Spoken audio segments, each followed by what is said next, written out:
Beynəlxalq axtarışda olan şəxs ölkəyə gətirildi. Azərbaycan vətəndaşı İbrahimov Zaməddin Bəfadaroğlunun ekstradisiyası haqqında Baş Prokurorluğun vəsatəti Rusiyanın Baş Prokurorluğu tərəfindən təmin edilib. Gözaltı Qafqaz İnfoya istinadən xəbər verir ki, bu barədə Baş Prokurorluq məlumat yayıb.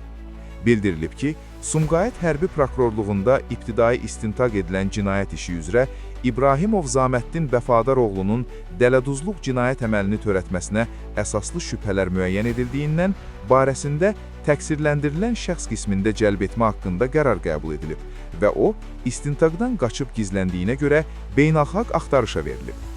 Zaməddin İbrahimov Rusiya ərazisində saxlanılaraq Ədliyyə Nazirliyinin penitensiar xidmətinin xüsusi konvoyunun müşayiəti ilə Azərbaycana gətirilib. Gündəlik hadisələrdən xəbərdar olmaq üçün bizi izləyin. Söz altında yox, göz altıda qalın.